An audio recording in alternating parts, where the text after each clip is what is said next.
ఆ తర్వాత 2 days నేనెవరికీ కనబడకుండా ఇంట్లోనే దాక్కున్నాను. ఆఖరికి మా అమ్మతో కూడా మాట్లాడలేదు.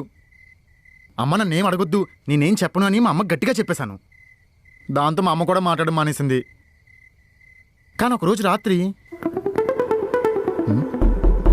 అమ్మా నాకు ఇప్పుడు ఏమొద్దు,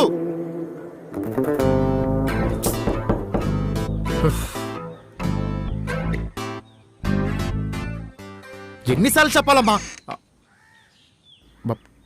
బోని